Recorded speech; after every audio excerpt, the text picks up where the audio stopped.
नमस्कार, आप सभी का बायजूस गवर्नमेंट एग्जाम प्रेप में बहुत स्वागत है। आज के इस सत्र में हम द हिंदू समाचार पत्र में 1 मार्च 2021 को प्रकाशित प्रमुख समाचारों और आलेखों का विश्लेषण करेंगे। यह सत्र सिविल सेवा प्रारंभिक परीक्षा तथा मुख्य परीक्षा दोनों के लिए बहुत महत्वपूर्ण है। इसके साथ साथ इस सत्र में हम 28 फरवरी 2021 को पूछे गए प्रश्नों पर भी चर्चा करेंगे। मैं उनका उत्तर आपको बताऊंगा और इस सत्र में हम कुछ अभ्यास प्रश्नों को भी देखेंगे जो कि सिविल सेवा मुख्य परीक्षा और प्रारंभिक परीक्षा से संबंधित होंगे। आइए स्टूडेंट्स, सत्र का आरंभ करते हैं और सबसे पहले हम लोग देखते हैं कि इस सत्र में मैं क्या क्या चीजें आप लोगों के साथ डिस्कस करने वाला हूं। देखिए, सबसे पहले मैं 28 फरवरी 2021 को जो प्रश्न पूछे गए थे आपसे, उनका मैं उत्तर बताऊंगा आपको। इसके अतिरिक्त कुछ प्रमुख आलेख हैं। बड़ी तकनीकी कंपनियों पर सरकारी नियंत्रण, विनियामक के रूप में कठोर नियंत्रक, निजता और अभिव्यक्ति की आजादी पर नियंत्रण, इन तीनों आलेखों को मैं जोड़कर बताऊंगा।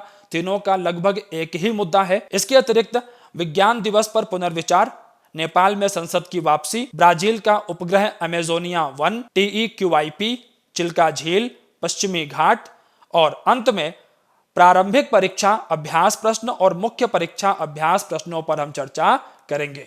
और यहां पर मैं आपको उत्तर लिखने का तरीका भी बताऊंगा, संरचना भी बताऊंगा उस प्रश्न की।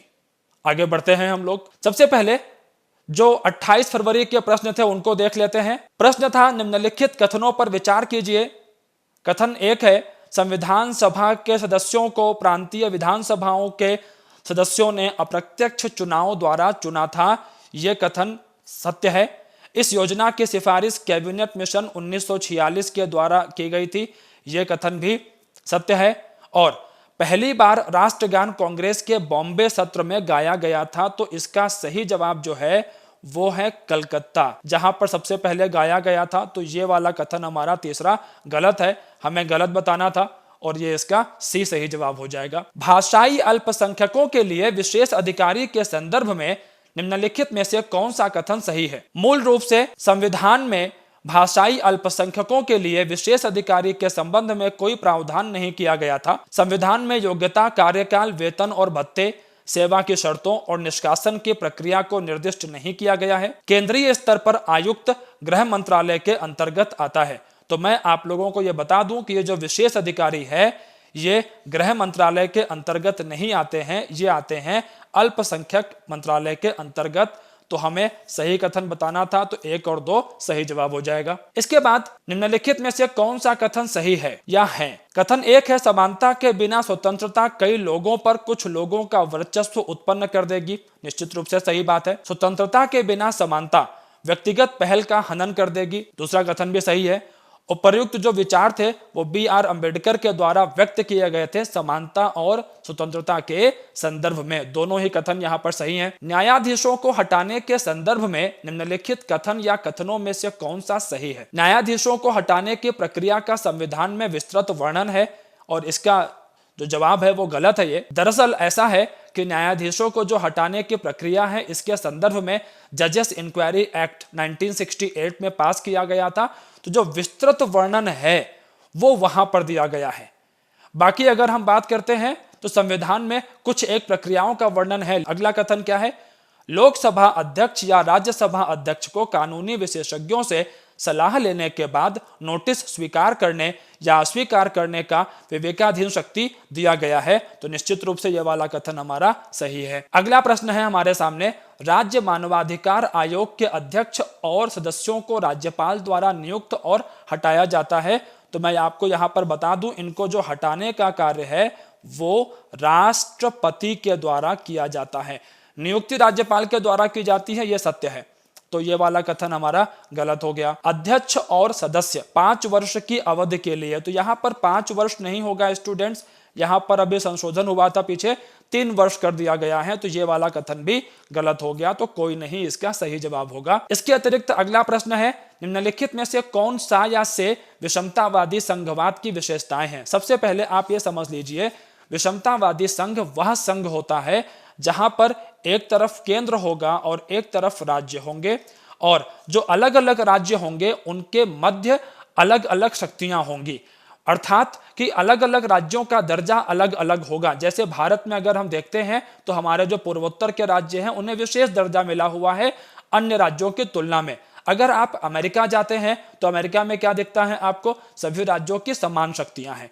तो विषमतावादी संघवाद आपको समझ में आया होगा। अब कथन देखिए, यह एक संघ में पाया जाता है जिसमें विभिन्न घटक राज्यों के पास अलग अलग शक्तियां हैं। अभी मैंने बताया आपको, यह विधि सरकार को कुछ इकाइयों को विशेष दर्जा देने और उन्हें विशेष अधिकार प्रदान करने की अनुमति देती है जो अन्य राज्यों को उपलब्ध नहीं होते हैं। दोनों ही कथन सत्य हो जाते हैं। अगला प्रश्न है, मौलिक कर्तव्यों के संबंध में निम्नलिखित कथनों पर विचार कीजिए।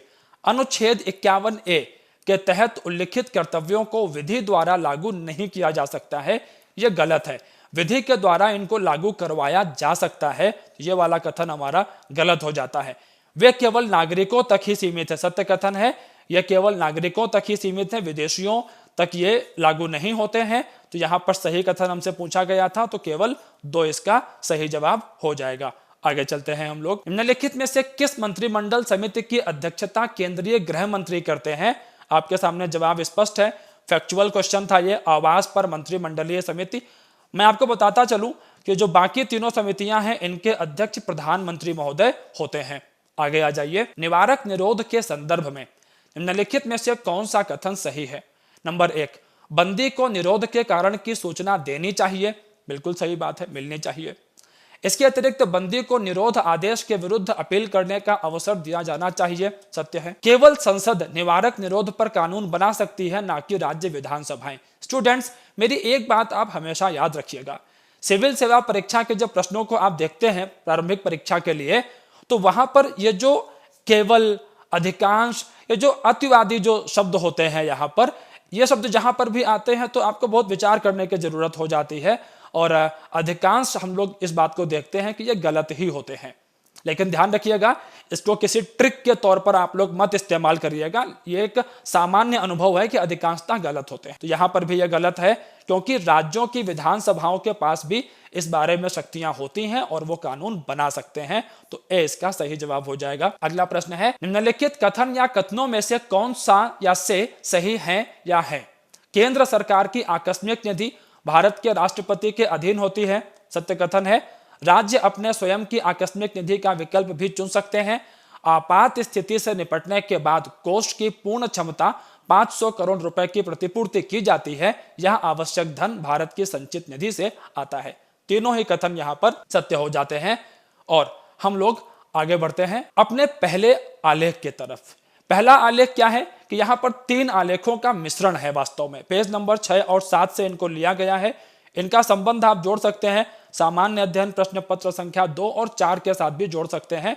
गवर्नेंस और एथिक्स दोनों के साथ में जुड़ता है। तो यहां पर समाचार क्या है? More about big government then big tech. इसके अलावा a wolf in watch dogs clothing. तब यहां पर जरा आप समझिए कि इन तीनों का संदर्भ क्या है। दरअसल स्टूडेंट्स, ऐसा है कि हाल ही में सरकार के द्वारा इंटरनेट सेवा प्रदाता कंपनियों, सोशल मीडिया से जुड़ी कंपनियों तथा ओवर द टॉप प्लेटफॉर्म जैसे कि नेटफ्लिक्स वगैरह है, अमेजॉन प्राइम वगैरह है, ये सारे जो एप्स होते हैं, इनको हम लोग ओवर द टॉप प्लेटफॉर्म कह देते हैं।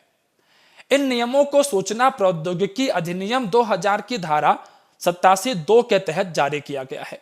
सूचना प्रौद्योगिकी अधिनियम के तहत जारी किए गए नए नियमों को देखकर ऐसा लगता है कि सरकार तकनीक से जुड़ी कंपनियों को बड़े पैमाने पर नियमित करना चाहती है। अब यहां पर जो मुख्य बिंदु हैं आप उनको देखिए, और फिर हम लोग यहां पर देखेंगे कि इनसे जुड़ी हुई मुख्य चिंताएं क्या हैं हमारे सामने। पहले आप सरकार के आदेशों को देखिए। स्टूडेंट्स, मैं आपको एक बात और बताना चाहूंगा कि ये पूरा का पूरा दस्तावेज पीआईबी की वेबसाइट पर भी अवेलेबल है, और पीआईबी का जो एक सारांश होता है वो आप हमारी वेबसाइट से भी डाउनलोड कर सकते हैं अपने अध्ययन के लिए, जहां पर सबसे महत्वपूर्ण बिंदुओं को हमने जोड़ा हुआ होता है। तो आइए आगे बढ़ते हैं जरा और देखते हैं यहां पर मुख्य बिंदु कौन कौन से शामिल हैं। सर्वोच्च न्यायालय ने एक रिट याचिका आई थी उसके पास में, और उस पर स्वतः संज्ञान लेते हुए 11 दिसंबर 2008 को एक आदेश में कहा था कि भारत सरकार सामग्री उपलब्ध कराने वाले प्लेटफॉर्म हैं या अन्य अनुप्रयोगों में चाइल्ड पोर्नोग्राफी, रेप और गैंग रेप की जो तस्वीरें हैं या वीडियो हैं, साइट है, इनको खत्म करने के लिए आवश्यक दिशा निर्देश तैयार कर सकती है। ये भारत सरकार के पास ये शक्ति जो है उसका वर्णन किया था सर्वोच्च न्यायालय ने। आगे देखते हैं जरा हम लोग। राज्यसभा की एक तदर्थ समिति ने सोशल मीडिया पर पोर्नोग्राफी के खतरनाक मुद्दे और बच्चों और समाज पर पड़ने वाले इसके प्रभावों के अध्ययन के बाद अपनी रिपोर्ट प्रस्तुत की और ऐसी सामग्री के मूल निर्माता की पहचान किए जाने की सिफारिश की। तो अब यहां पर सुप्रीम कोर्ट का एक निर्णय हो गया, राज्यसभा की एक तदर्थ समिति की सिफारिश भी हमारे सामने आ गई। आप लोग ध्यान रखेंगे, तदर्थ समितियां जो होती हैं ये किसी विशेष उद्देश्य के लिए बनाई जाती हैं और स्थायी समितियां जो होती हैं संसद के अंदर में वो हमेशा अपना कार्य करती रहती हैं। तो आप जरा इन दोनों के अंतर को भी ध्यान में रखिएगा। आगे आते हैं। तो अब सरकार ने जो नए नियम बनाए हैं उसमें सरकार ने यह कहा कि जो सोशल मीडिया प्लेटफॉर्म है या मध्यस्थ हैं, ध्यान रखिएगा, जो विभिन्न सोशल मीडिया प्लेटफॉर्म हैं इनको तकनीकी भाषा में यहां पर मध्यस्थ या इंटरमीडियरीज कहा गया है। सरकार ने इनको दो भागों में विभाजित किया है। एक तो है सोशल मीडिया मध्यस्थ जो कि छोटे हैं और दूसरे हैं महत्वपूर्ण सोशल मीडिया मध्यस्थ जिनकी अधिक लोगों तक पहुंच है। अब सरकार ने यहां पर कहा कि मध्यस्थों को प्राप्त होने वाली शिकायतों के निस्तारण हेतु एक शिकायत अधिकारी की नियुक्त की जाएगी और इस अधिकारी के नाम और संपर्क विवरण को साझा किया जाएगा। इसके अतिरिक्त शिकायत अधिकारी को भेजी जाने वाली शिकायत को 24 घंटे के भीतर प्राप्त करके और अगले 15 दिनों के भीतर इसका समाधान भी करना होगा। इसके अतिरिक्त यहां पर सरकार ने कहा कि मध्यस्थों को कंटेंट की अगर शिकायत मिलती है तो 24 घंटे के भीतर ऐसे कंटेंट को निष्क्रिय करना होगा या उस तक जो पहुंच है उसको खत्म करना पड़ेगा। अब यहां पर कुछ एक बिंदु और ध्यान रखने लायक है कि अगर किसी की निजता का अधिकार का उल्लंघन होता है, कोई अपमानजनक सामग्री है या भारत सरकार के जो संबंध हैं किसी विदेशी राष्ट्र के साथ में वो खराब हो रहे हैं, देश की एकता, अखंडता आदि को खतरा है, तो इन सब मुद्दों के आधार पर शिकायत की जा सकती है। स्टूडेंट्स आगे चलते हैं। नए नियमों के अनुसार मुख्य अनुपालन अधिकारी, एक नोडल संपर्क अधिकारी और एक रेजिडेंट शिकायत अधिकारी को नियुक्त करने की आवश्यकता पर बल दिया गया है तथा यहां पर यह भी कहा गया है कि यह सभी व्यक्ति भारत के निवासी होने चाहिए। नियमों के अनुसार ओटीटी प्लेटफॉर्म को ऑनलाइन चयनित सामग्री का प्रकाशक कहा जाता है और इस सामग्री को 5 आयु आधारित श्रेणियों में विभाजित किया गया है। जैसे यू यूनिवर्सल, मतलब सभी लोग देख सकते हैं, यू और ए 7+, 7 वर्ष से जो अधिक के बच्चे हैं वो अपने अभिभावकों के मार्गदर्शन में ही देख सकते हैं। इसके अतिरिक्त फिर यहाँ पर यूए 13+ है, यूए 16+ है और एडल्ट मतलब कि 18 या 18 वर्ष से ऊपर की सामग्री। आगे चलते हैं स्टूडेंट्स हम लोग। यहाँ पर सरकार ने एक स्वविनियमन के लिए एक स्तर तैयार किया है और यहाँ पर सरकार ने कहा है कि 3 स्तरीय शिकायत निवारण तंत्र को स्थापित किया जाएगा और प्रकाशकों द्वारा स्वविनियमन स्तर नंबर 1 पर होगा। प्रकाशकों की स्वविनियमित संस्थाओं का स्वविनियमन यह स्तर नंबर 2 पर होगा और एक निगरानी व्यवस्था बनाई जाएगी स्तर नंबर 3 पर। इसमें कुछ निहित चिंताएं भी हैं, जैसे नियमों में विरोधाभास और अस्पष्टता जैसे नियम 15 और नियम 16 विरोधाभासी हैं। यहां पर लेखक कहते हैं कि नियम 15 कहता है सरकार के द्वारा सूचना का संग्रहण किया जाएगा, नियम 16 कहता है कि निजता की रक्षा की जाएगी। अब ये दोनों विरोधाभासी हो जाते हैं क्योंकि अगर सूचना का संग्रह किया जा रहा है तो फिर उसके दुरुपयोग की संभावना भी बनी रहती है। इसके अतिरिक्त यहां पर अपीलीय व्यवस्था का प्रावधान नहीं किया गया है। आईटी एक्ट की धारा 69A जो कि पहले से ही चर्चा में रही है, ये धारा क्या कहती है?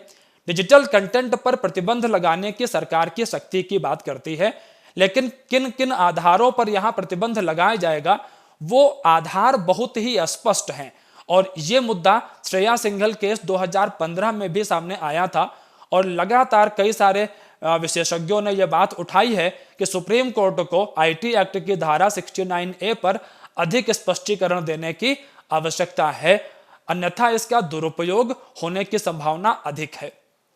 इसके अतिरिक्त संसद में चर्चा के बाद इन नियमों को लाना चाहिए था, क्योंकि इन नियमों को कार्यपालिका के द्वारा ही स्थापित कर दिया गया है। तो ऐसे में लेखक इस मुद्दे को भी गंभीरता से लेते हैं। अब यहां पर आप लोग भी ध्यान रखिएगा स्टूडेंट्स, कार्यपालिका की अगर शक्ति अधिक हो जाती है तो लोकतंत्र में जो शक्ति पृथक्करण का सिद्धांत होता है कि कार्यपालिका, विधायिका और न्यायपालिका के मध्य में एक सहज शक्तियों का विभाजन होगा, ताकि कुछ ऐसी समस्याएं सामने ना आए जिनसे लोकतंत्र को नुकसान हो। अभिव्यक्ति की आजादी पर बंधन लगाने की कार्यपालिका की शक्ति में वृद्धि को यह बात प्रतिबिंबित करती है लेखक के अनुसार, क्योंकि अगर संसद में चर्चा के बाद इन नियमों को लाया जाता तो ये अधिक समावेशी दिखाई पड़ते। आगे चलते हैं हम लोग। लेखक आगे कहते हैं कि सरकार ने यहां पर यह नियम रखा है कि जो मध्यस्थ है वो इस बात का पता लगाएंगे कि अगर कोई आपत्तिजनक सामग्री है तो सबसे पहले वो कहां से चली। लेकिन अब यहां पर एक विरोधाभास है। विरोधाभास ये है कि ऐसे जो सोशल मीडिया प्लेटफॉर्म्स है जैसे व्हाट्सएप हो गया, सिग्नल हो गया, तो यहां पर जो मैसेज होते हैं वो एंड टू एंड एन्क्रिप्टेड होते हैं। इसका मतलब यह हुआ कि दो लोगों के बीच जिन संदेशों का आदान प्रदान हो रहा है उन्हें कोई देख नहीं सकता। लेकिन जब सरकार यह कहेगी कि हमें बताओ कि यह मैसेज कहां से चला, तो निश्चित रूप से निजता के अधिकार का फिर उल्लंघन होगा यहां पर, और लोगों की निजी सूचनाओं के दुरुपयोग का खतरा बढ़ जाएगा। भारत में डेटा की रक्षा के लिए एक प्रभावी कानून भी नहीं है, तो निश्चित रूप से निजता का अधिकार यहां पर और खतरे में पड़ जाएगा। लेखक कहते हैं कि कई सारी नई चुनौतियां हैं देश के सामने, सरकार के सामने, और उनको देखते हुए नीतियों को मजबूत करना आवश्यक है। किसी भी संस्था को डिजिटल प्लेटफॉर्म पर बहुत अधिक आजादी नहीं देनी चाहिए, क्योंकि अधिक आजादी भी एक खतरा उत्पन्न करती है। लेकिन गैर कानूनी गतिविधियों और आपत्तिजनक सामग्रियों से निपटने के लिए बहुत सारे कानून पहले से ही मौजूद हैं। लेखक कहते हैं कि आवश्यकता इस बात की है कि इन कानूनों को उचित प्रकार से लागू किया जाए और इनमें एक रूपता को स्थापित किया जाए। कुछ और बिंदु भी यहां पर हैं, उनको भी आप देख लीजिए जरा। सोशल मीडिया एक ऐसा क्षेत्र है जहां से लोगों तक ऐसी जानकारियां भी पहुंचती हैं जो कि मुख्य धारा के मीडिया द्वारा नहीं दिखाई जाती हैं। स्टूडेंट्स, ये बहुत अच्छा बिंदु है यहां पर कि अगर सरकार चाहेगी तो इन नियमों का इस्तेमाल करके वो ऐसी सूचनाएं जो सरकार के लिए अप्रिय हैं उनको वो फिल्टर करवा देंगे और ऐसी सूचनाएं जनता तक फिर पहुंच नहीं पाएंगी। अब यहां पर लेखक आगे कहते हैं कि सोशल मीडिया और डिजिटल मीडिया से जुड़े अन्य प्लेटफॉर्म्स का कठोर नियमन लोकतंत्र, रचनात्मकता और अभिव्यक्ति की आजादी, जो कि हमारे मूल अधिकार से जुड़ा हुआ मुद्दा है अनुच्छेद 19(1)(1) के साथ में, इन सब के लिए एक प्रकार की समस्या पैदा कर सकता है। बहुत अच्छा विषय था स्टूडेंट्स, इसको आप लोग अच्छे से देखिएगा। इससे कुछ एक पॉइंट्स जो है जो मैंने काम के बताए हैं उनको आप लिख लीजिएगा, तो वो आपके लिए भविष्य में बहुत उपयोगी साबित होंगे। Spurring a reawakening with national science day, page number 6 से लिया गया है इस समाचार को। GS3 साइंस एंड टेक के साथ में इसका संबंध है मुख्य रूप से। आइए देखते हैं जरा, राष्ट्रीय विज्ञान दिवस के परिप्रेक्ष्य में ये आलेख आया है और निश्चित रूप से काफी अच्छे बिंदु हैं इसमें। लेखक कहते हैं कि यह अपने आप में विचारणीय और तर्कसंगत लगता है कि हम राष्ट्रीय विज्ञान दिवस को जो है एक खोज के महत्व को प्रदर्शित करते हुए मनाते हैं, जिसका संबंध है रमन प्रभाव के साथ में, ना कि उसके जो खोजकर्ता थे CV रमन साहब, ना कि उनके जन्मदिन के रूप में। तो इसका महत्व यह है कि विज्ञान में खोज महत्वपूर्ण है, ना कि खोजकर्ता महत्वपूर्ण है। खोजकर्ता का टेम्परामेंट तो महत्वपूर्ण हो ही जाता है स्टूडेंट्स, लेकिन खोज का महत्व और उस सोच का महत्व अधिक है यहां पर, जिस पर हमें ध्यान देने की आवश्यकता है। चलिए आगे बढ़ते हैं स्टूडेंट्स, यहां से हम लोग अब जो मुख्य बिंदु हैं जरा उनको देखते हैं। यहां पर लेखक कहते हैं कि एक व्यक्ति के रूप में रमन सर आलोचना से परे नहीं थे और कई वैज्ञानिकों के साथ उनके मतभेद भी थे, जैसे कि मेघनाथ साहा के साथ उनके मतभेद खुल के सामने आए कई बार। इसके अलावा KS कृष्णन के साथ अपनी खोज को साझा न करने का उनका अभिमान उन्हें एक आम इंसान के रूप में प्रदर्शित करता है। लेकिन सत्य तो यह भी है कि वैज्ञानिक प्रगति और वैज्ञानिक सोच के विषय में उनका महत्व निर्विवाद है। तो यहां पर लेखक ने यह बताया है आपको कि खोज महत्वपूर्ण होती है, ना कि खोजकर्ता। अब यहां पर देखिए आप लोग, भारत ने आजादी के बाद से परमाणु ऊर्जा, अंतरिक्ष अनुसंधान, कृषि और जैव प्रौद्योगिकी के क्षेत्र में प्रभावशाली स्थान प्राप्त किया है। और निश्चित रूप से जो हमारा विज्ञान दिवस है, जिसे हम 28 फरवरी को मनाते हैं, वो इन सारी उपलब्धियों को स्मरण करने के लिए एक बड़ा अच्छा दिन है। लेकिन अब कुछ विषय भी हैं हमारे सामने, जैसे अभी भी भारत को विश्व स्तरीय वैज्ञानिक और तकनीकी नवाचार, विशेष रूप से यहाँ पर नवाचार शब्द बड़ा महत्वपूर्ण है, इसके एक केंद्र के रूप में विकसित करने के लिए गंभीर प्रयास किए जाने की आवश्यकता है। लेखक कहते हैं यहाँ पर कि दो हालिया घटनाक्रम है, उन्होंने कुछ उम्मीद पैदा की है, जैसे राष्ट्रीय शिक्षा नीति 2020 और राष्ट्रीय विज्ञान प्रौद्योगिकी और नवाचार नीति 2020। जैसे राष्ट्रीय शिक्षा नीति में इस बात पर महत्व डाला गया है कि प्रारंभिक विज्ञान की जो शिक्षा है वो मातृभाषाओं में की जानी चाहिए, ताकि विद्यार्थी उसको रुचिपूर्वक जुड़ सके, उसके साथ में शिक्षा का जो एक प्रक्रिया होती है उसके साथ बच्चे जुड़े और उनमें एक उत्सुकता का विकास हो। और जब उनमें उत्सुकता का विकास होगा, वैज्ञानिक विचारों का विकास होगा, तो अपने आप शोध और नवाचार की प्रक्रिया आगे बढ़ेगी। इसके अतिरिक्त राष्ट्रीय अनुसंधान फाउंडेशन की स्थापना के माध्यम से अनुसंधान और विकास गतिविधियों को प्रोत्साहित करने और वित्त पोषण मिलने की उम्मीद है। अब यहां से क्या होगा, खास तौर पर वित्त पोषण, क्योंकि हमारे यहां पर शोध के लिए वित्त पोषण एक बड़ी समस्या के रूप में देखा जाता है, वित्त का ना मिलना। अब यहां पर लेखक कहते हैं कि इस प्रक्रिया से इस बात की उम्मीद है कि विश्वविद्यालय प्रणाली में शोध और नवाचारों को बढ़ावा मिल पाएगा। इसके अतिरिक्त हाल ही में विज्ञान और प्रौद्योगिकी विभाग द्वारा 5वीं राष्ट्रीय विज्ञान प्रौद्योगिकी और नवाचार नीति का मसौदा जारी किया गया है। स्टूडेंट्स, बहुत महत्वपूर्ण है आप लोगों के लिए स्टिप पॉलिसी, और यहाँ से कई बार सीधे प्रश्न पूछ लिए जाते हैं। यहाँ तक कि जो हमारा यूपीएससी है वहां पर तो आ ही जाते हैं इससे प्रश्न, आपके जो राज्य लोक सेवा आयोग है वहां पर भी इससे प्रश्न पूछ लिए जाते हैं। विशेष रूप से ध्यान से देखिएगा इन बिंदुओं को आप लोग। अब यहाँ पर इसके मसौदे में क्या कहा गया है कि ऐसी तकनीकों का विकास किया जाएगा जिससे लैंगिक समानता को बढ़ावा दिया जा सके। इसके अलावा शोध और नवाचार की प्रक्रिया में भी लैंगिक समानता को बढ़ावा दिया जा सके। बुजुर्गों और बच्चों की देखभाल से संबंधित तकनीकों का विकास किया जाए। इसके अतिरिक्त ओपन साइंस पॉलिसी, इसका अर्थ यह है कि सभी को वैज्ञानिक ज्ञान और डेटा उपलब्ध कराने का प्रस्ताव किया जाए। आगे बढ़ते हैं हम लोग। यहां पर यह भी कहा गया है कि स्थानीय अनुसंधान और विकास क्षमताओं को बढ़ावा देने तथा चुनिंदा क्षेत्रों जैसे घरेलू उपकरण हो गए, रेलवे, स्वच्छ तकनीक, रक्षा आदि में बड़े स्तर पर आयात को कम करने हेतु बुनियादी ढांचा स्थापित करने के प्रयास किए जाएंगे।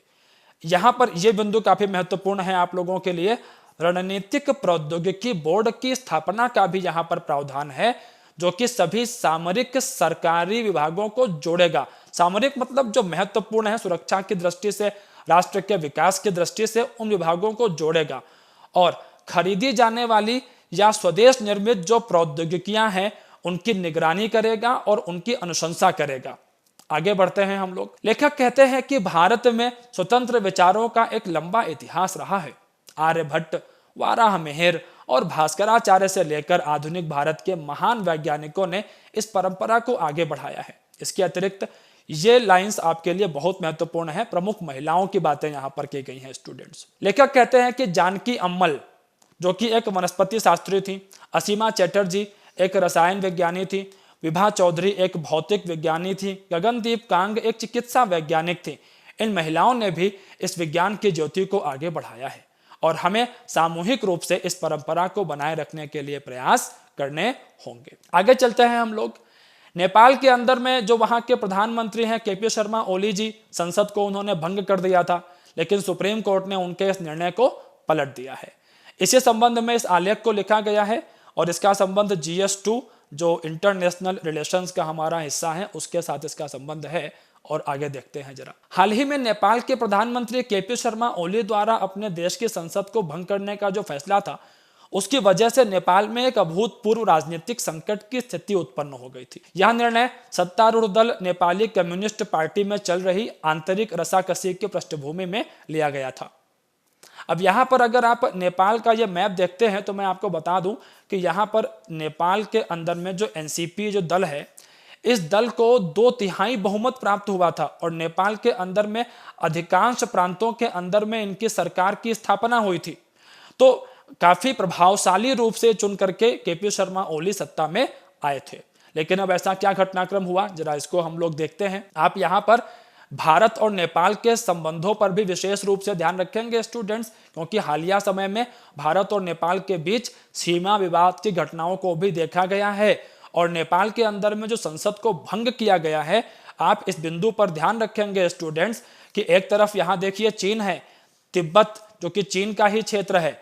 तो अब अगर यहाँ पर कोई संकट पैदा होता है, कोई राजनीतिक अस्थिरता पैदा होती है, तो निश्चित रूप से चीन के लिए यहाँ पर एक अवसर हो सकता है।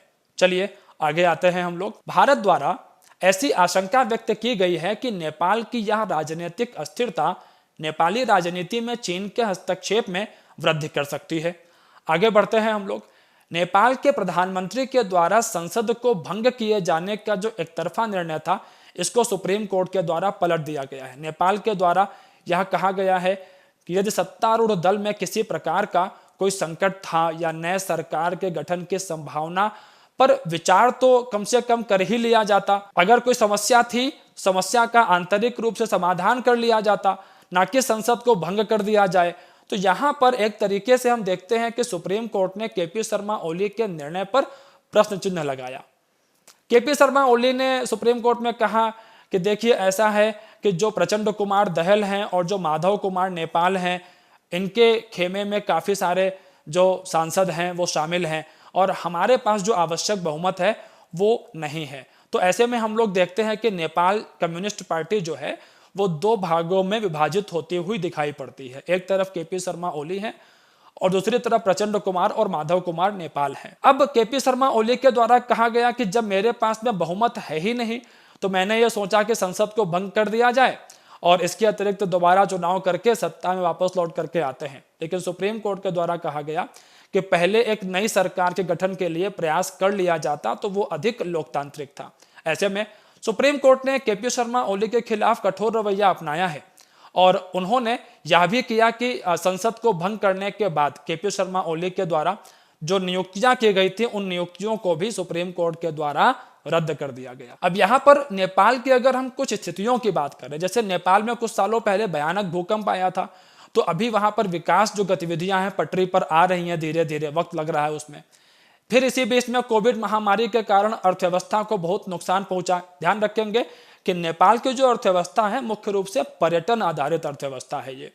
तो अब ऐसे में नेपाल को एक स्थिर सरकार की आवश्यकता थी। और एक बात यहाँ पर और ध्यान रखने वाली है स्टूडेंट्स, वर्तमान प्रधानमंत्री इस जरूरत को पूरा भी कर सकते थे, लेकिन उनके द्वारा लिए गए इस तर्कहीन निर्णय के कारण नेपाल का भविष्य अधर में लटक गया दिखाई पड़ता है। आगे की राह क्या हो सकती है? यहाँ पर राजनीतिक नेतृत्व की विफलता के बाद मतदाताओं की एक स्थिर सरकार की उम्मीदों को फिर से झटका लगा है तथा नेपाल के अंदर में बाहरी शक्तियां, विशेष रूप से अगर हम चीन की बात करें तो वो सक्रिय हो सकते हैं, जो कि नेपाल के लोकतंत्र को संकट में डाल सकते हैं। अब स्टूडेंट्स आगे चलते हैं हम लोग और सिविल सेवा प्रारंभिक परीक्षा की दृष्टि से जो महत्वपूर्ण समाचार हैं जरा उन पर निगाह डालते हैं। हाल ही में इसरो ने जो है ब्राजील का अमेजोनिया 1 एक सैटेलाइट है, इसके साथ में 18 और सैटेलाइट है, मतलब कि 1 + 18 तो 19 सैटेलाइट हो गए कुल, जिनको हमारे PSLV के द्वारा लॉन्च किया गया है। पृथ्वी की कक्षा में इनको भेजा गया है। आप लोग ध्यान रखेंगे कौन सा PSLV यहाँ पर गया है, तो PSLV C51 ध्यान रखेंगे। PSLV C51 है ये, और PSLV जो है इसको इसरो का वर्क हॉर्स भी कहा जाता है, क्योंकि इसरो अपने जो अधिकांश मिशन है वो PSLV के माध्यम से ही लॉन्च करता है। जरा कुछ बिंदुओं पर आप लोग स्टूडेंट्स और ध्यान दे लीजिएगा। कुल 19 सैटेलाइट यहाँ पर भेजे गए थे, फैक्चुअल बात हो गई ये तो। इनमें से 13 सैटेलाइट अमेरिका के द्वारा जो है भेजे गए थे, अमेरिका के सैटेलाइट थे, तो उनको हमने यहाँ से लॉन्च किया है। अब स्टूडेंट्स आप लोग यहाँ पर इस बात को भी देखेंगे कि भारत अमेरिका के सैटेलाइट्स को लॉन्च कर रहा है। निश्चित रूप से ये अंतरिक्ष के क्षेत्र में हमारे विकास को दिखाता है। 5 सैटेलाइट जो है वो हमारे देश के अपने थे। श्रीहरिकोटा से ये 18वां मिशन था। इसके अलावा ये पॉइंट बड़ा महत्वपूर्ण है आप लोगों के लिए। पिछले दिनों स्टूडेंट्स एक संस्था बनाई गई थी, इसका नाम था NSIL, new space India limited, और इसके द्वारा जो है ये पहला मिशन है जिसको लॉन्च किया गया है। आप लोग जरा इस बिंदु को ध्यान रखेंगे, NSIL के मुद्दे को। जरा आइए मैं आपको बताता हूं इसके बारे में। NSIL जो है ये अंतरिक्ष के क्षेत्र में इसरो द्वारा जो की गई अनुसंधान और विकास गतिविधियां हैं उनके व्यावसायिक उपयोग हेतु, उनका दोहन करने हेतु इस संस्था की स्थापना की गई थी 2019 में। आगे आ जाइए। यह एंट्रिक्स कॉरपोरेशन के बाद इसरो की दूसरी व्यावसायिक शाखा है। एंट्रिक्स कॉरपोरेशन जिसको 1992 में जो है स्थापित किया गया था इसरो के जो विदेशी उपग्रह हैं उनके वाणिज्यिक प्रक्षेपण की सुविधा के लिए, ताकि इसरो की जो प्रक्षेपण की क्षमताएं हैं इनसे राजस्व का अर्जन किया जा सके। अपनी हम इन जो है सेवाओं को आउटसोर्स करके हम राजस्व प्राप्त कर सके। NSIL जो है ये इसमें कुछ अन्य काम करेगा। हालांकि ये जो है जो NSIL है ये व्यावसायिक शाखा ही है, लेकिन ये यहाँ पर कुछ अन्य जो गतिविधियां हैं जैसे कि अंतरिक्ष से संबंधित सभी गतिविधियों को ये एक साथ लेकर के आएगा, सामंजस्य की स्थापना करेगा और जो संबंधित प्रौद्योगिकियां हैं उसमें निजी उद्यमशीलता को बढ़ाने के लिए प्रयास करेगा। स्टूडेंट्स, NSIL के बाद में अमेजोनिया 1 पर कुछ एक बिंदुओं पर जरा आप ध्यान दे लीजिएगा। अमेजोनिया 1 जो है ये ब्राजील के द्वारा विकसित किया गया सैटेलाइट है और ये मुख्य रूप से विकसित किया गया है जो अमेजन के जंगल हैं ब्राजील में उनकी देखरेख के लिए, उनके बारे में जानकारियों को प्राप्त करने के लिए। आइए आगे बढ़ते हैं हम लोग यहाँ से। Rural engineering colleges to lose 1200 plus teachers. दरअसल स्टूडेंट्स, भारत सरकार और विश्व बैंक के प्रयासों से एक कार्यक्रम चलाया जा रहा था TEQIP। इसका मतलब होता है technical education quality improvement programme, और इसके माध्यम से ये था कि जो शहरी क्षेत्रों में अच्छे इंजीनियरिंग संस्थान हैं वहाँ के जो ग्रेजुएट्स हुआ करते थे इनको जो ग्रामीण क्षेत्रों में इंजीनियरिंग संस्थान है वहाँ पर ले जा करके इनसे काम करवाया जाता था, इनसे पढ़वाने का कार्य करवाया जाता था ताकि एक समावेशी शिक्षा की दिशा में आगे बढ़ा जा सके। लेकिन अभी ये जो कार्यक्रम है ये मार्च में जो है ये समाप्त हो रहा है। तो करीब जो ग्रामीण क्षेत्रों के इंजीनियरिंग कॉलेज हैं वहाँ पर 1200 ऐसे लोग हैं जो कि अभी यहाँ पर कार्य कर रहे थे, उनको आजीविका प्राप्त थी, अब उनकी आजीविका का भी अंत हो जाएगा।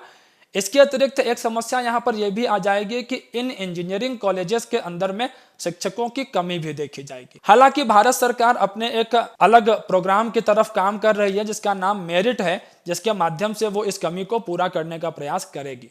जरा आप लोग TEQIP को ध्यान रखेंगे। यह भारत सरकार और विश्व बैंक के द्वारा समर्थित कार्यक्रम है और इसका उद्देश्य है तकनीकी शिक्षा की गुणवत्ता में सुधार लाना और संस्थानों की मौजूदा क्षमताओं को बढ़ाना एवं गतिशील बनाना। आगे आ जाइए। Eviction of prawn gheries restarts at Chilika lake. दरअसल स्टूडेंट्स, होता क्या है कि प्रॉन मतलब झींगा, झींगा का उत्पादन करने के लिए चिल्का लेक जो है हमारी उड़ीसा के अंदर में, यहाँ पर कई सारे स्थान बनाए जाते हैं कृत्रिम रूप से जिनको घेरी कहते हैं। तो पीछे अदालत के द्वारा ये आदेश दिया गया था कि यहाँ पर इन घेरीज को बनाने की वजह से मानव गतिविधियां बढ़ जाती हैं, जिसकी वजह से यहाँ पर जो जैव विविधता है उसको समस्या का सामना करना पड़ता है। तो इस प्राकृतिक क्षेत्र की रक्षा के लिए यहाँ जो कृत्रिम रूप से झींगा उत्पादन की जो इकाइयां हैं, खासतौर पे कुछ यहाँ अवैध इकाइयां भी हैं, इन सबको बंद किया जाए। तो आप लोग ध्यान रखेंगे इसको। स्टूडेंट्स, यहाँ पर आप लोग ध्यान दीजिएगा, चिल्का झील जो है ये बे ऑफ बंगाल जो है, बंगाल की खाड़ी का जो पानी है वो स्थलीय क्षेत्र के अंदर आने की वजह से इस झील का निर्माण हुआ है। और फिर बाद में क्या हुआ कि जो यहाँ पे नदियां बहती हैं उन नदियों के द्वारा जो निक्षेप लाए गए, जो गाद लाई गई, वो यहाँ पर जमा हो गई। उसके जमा होने की वजह से क्या हुआ कि ये जो पानी वास्तव में जो ये बे ऑफ बंगाल का ही पानी है, लेकिन ये जो मुख्य जो बे ऑफ बंगाल है, बंगाल की खाड़ी है, उससे अलग हो गया। तो इसको हम लोग झील कह देते हैं। इस तरह के भारत में कई सारी आपको झीलें मिल जाएंगी जो वास्तव में समुद्र के पानी से ही निर्मित हुई हैं, लेकिन बाद में निक्षेपों के द्वारा वो समुद्र के पानी से अलग हो गई हैं। तो अब आप लोग कुछ बिंदु यहाँ पर जरा देख लीजिए चिल्का झील के बारे में। यह समुद्र का ही एक भाग है विशेष रूप से। इसके अतिरिक्त ये महानदी द्वारा निक्षेपित गाद के जमाव के कारण समुद्र से अलग होकर झील के रूप में विकसित हो गई है। यह खारे पानी का एक लगून है। ऐसी झीलों को जो समुद्र के पानी से बनती है लगून कहते हैं इसको। भारत के पूर्वी तट पर उड़ीसा राज्य के पुरी, खुर्दा और गंजाम जिलों में विस्तारित है और 1981 में जो रामसर अभिसमय है, रामसर जो है एक जगह है ईरान के अंदर में, यहाँ पर आर्द्र भूमियों के संरक्षण के लिए एक अभिसमय पर हस्ताक्षर किए गए थे। ध्यान रखिएगा, जो आर्द्र भूमियां होती हैं वो बहुत अधिक जैव विविधता से समृद्ध क्षेत्र होते हैं, तो पारिस्थितिकी के लिए बड़े महत्वपूर्ण होते हैं। तो रामसर अभिसमय के अंतर्गत जो है अंतरराष्ट्रीय महत्व की आर्द्र भूमि के रूप में नामित यह भारत की पहली आर्द्र भूमि है चिल्का झील। इसके अतिरिक्त यहाँ पर फ्रेश एयर विद फ्रिल्स, यहाँ पर पश्चिमी घाट के क्षेत्रों के अंदर में जो एक पर्यटन है उन सुविधाओं की बात कही गई है। कोविड महामारी के दौर में लोगों ने वर्क फ्रॉम होम बहुत किया और एक मानसिक सुकून के लिए, प्रकृति के करीब जाने के लिए यहाँ पर एक विचार देखा गया है, कॉन्सेप्ट देखा गया है ग्लैम्पिंग का। तो ग्लैम्पिंग का मतलब ये है ग्लोरियस कैंपिंग, एक किस्म से जो है जहां पर आपको सारी सुविधाएं मिलेंगी लेकिन प्राकृतिक आवास में आप जो है वहां पर रहेंगे। तो पश्चिमी घाट के जरा हम लोग बातें कर लें यहाँ पर फिर स्टूडेंट्स। पश्चिमी घाट जो है ताप्ती नदी से लेकर कन्याकुमारी तक भारत के तमिलनाडु, कर्नाटक, केरल, गोवा, महाराष्ट्र, गुजरात राज्यों में फैले हुए हैं। पश्चिमी घाट भारत के सबसे ज्यादा वर्षा वाले क्षेत्रों में से एक है और प्रायद्वीपीय भारत के जो अधिकांश नदियां हैं उनका जो उद्गम है वो पश्चिमी घाट से ही हमें दिखाई पड़ता है।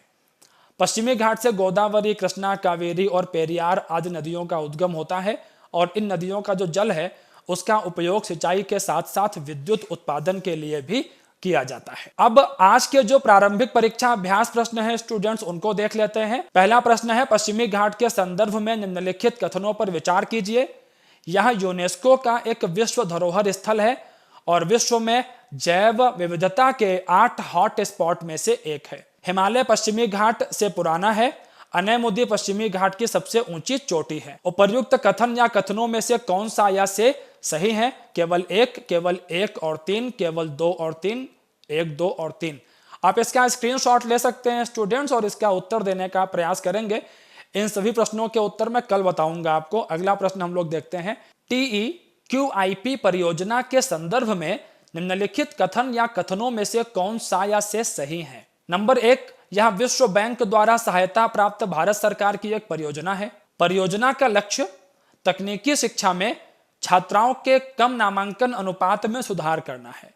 विकल्प जो है केवल 1 है, केवल 2 है, दोनों है या कोई नहीं। चिल्का झील के संदर्भ में निम्न कथनों पर विचार करें। भारत का सबसे बड़ा और विश्व का दूसरा सबसे बड़ा तटीय लगून है। यह भारतीय उपमहाद्वीप में प्रवासी पंछियों के लिए सबसे बड़ा शीतकालीन मैदान है। चिल्का झील को रामसर कन्वेंशन के तहत अंतरराष्ट्रीय महत्व की पहली भारतीय आर्द्रभूमि के रूप में नामित किया गया था। विकल्प है केवल 1 और 2, केवल 2 और 3, केवल 1 और 3, 1, 2 और 3। अगला प्रश्न है स्टूडेंट्स, अमेजोनिया वन उपग्रह को ब्राजील और भारत द्वारा संयुक्त रूप से विकसित किया गया था। इसका उपयोग ब्राजील और उसके आसपास के 1500 किलोमीटर के क्षेत्र में वास्तविक समय, स्थिति और समय संबंधित सेवाएं प्रदान करने के लिए किया जाता है। उपर्युक्त कथनों में से कौन सा या से सही है या है? केवल 1, केवल 2, दोनों या कोई नहीं। आगे चलते हैं स्टूडेंट्स। एक प्रीवियस ईयर क्वेश्चन आप लोगों के सामने है। निम्नलिखित तरल संपत्तियों पर विचार कीजिए। बैंकों के पास मांग जमाएं, बैंकों के पास सावधिक जमाएं, बैंकों के पास बचत जमाएं, मुद्रा। तरलता के घटते क्रम में इन परिसंपत्तियों का सही क्रम क्या है उसको आपको बताना है। स्टूडेंट्स, मैं आप लोगों को याद दिला दूं कि इन प्रश्नों के उत्तर आप लोग देने का प्रयास करिएगा और इनके जो सही जवाब हैं वो मैं कल आप लोगों को बताऊंगा। अब हम लोग देखते हैं मुख्य परीक्षा अभ्यास प्रश्न को। कार्यपालिका द्वारा छद्म विधायन और शक्तियों का दुरुपयोग विधायिका के महत्व को कम करता है। सोशल मीडिया विनियमन के संदर्भ में चर्चा कीजिए। 250 शब्द। अब इसकी रूपरेखा क्या हो सकती है? मैंने सारी चर्चा आप लोगों से की थी। आप सबसे पहले भूमिका में बता देंगे शक्ति पृथक्करण का महत्व क्या है। मुख्य भाग में आप बता देंगे छद्म विधायन को समझा दीजिएगा, विधायिका का महत्व उसको बता दीजिए और जो वर्तमान नियम लाए गए हैं इनका महत्व और इनमें जो कमियां हैं, चुनौतियां हैं उनको समझा दीजिएगा। और अंत में ध्यान रखेंगे निष्कर्ष हमेशा संतुलित रहना चाहिए। उत्तर लेखन में इस आप जो है की चीज को ध्यान रखेंगे हमेशा।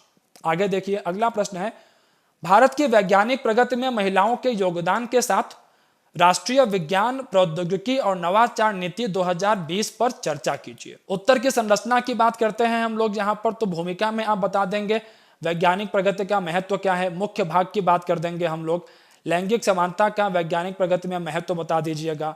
प्रसिद्ध जो महिला वैज्ञानिक हैं उनके उदाहरण आप यहाँ पर शामिल कर सकते हैं। इसके अतिरिक्त राष्ट्रीय विज्ञान प्रौद्योगिकी और नवाचार नीति 2020 के जो मुख्य बिंदु हैं उनको बता देंगे। इसके अतिरिक्त जो चुनौतियां हैं उन चुनौतियों के लिए हम क्या समाधान कर सकते हैं, इनको आप निष्कर्ष में जोड़ करके इस उत्तर को आप लिखने का प्रयास करेंगे। स्टूडेंट्स, हमारी टीम के द्वारा ये जो नया प्रयास किया गया है आप लोगों के सफलता की तैयारी के लिए, इसको आप लोग पसंद कर रहे हैं तो हमें जरूर बताएं। इसके अतिरिक्त आप लोगों को हमारे वीडियोस पसंद आ रहे हैं तो इन वीडियोस को अधिक से अधिक शेयर करें, लाइक करें। हमारे चैनल को आप सब्सक्राइब कर लेंगे, बेल आइकन को प्रेस कर लेंगे तो आपको सारे नोटिफिकेशन समय से मिल जाएंगे। आज के सत्र को देखने के लिए आप सभी का धन्यवाद।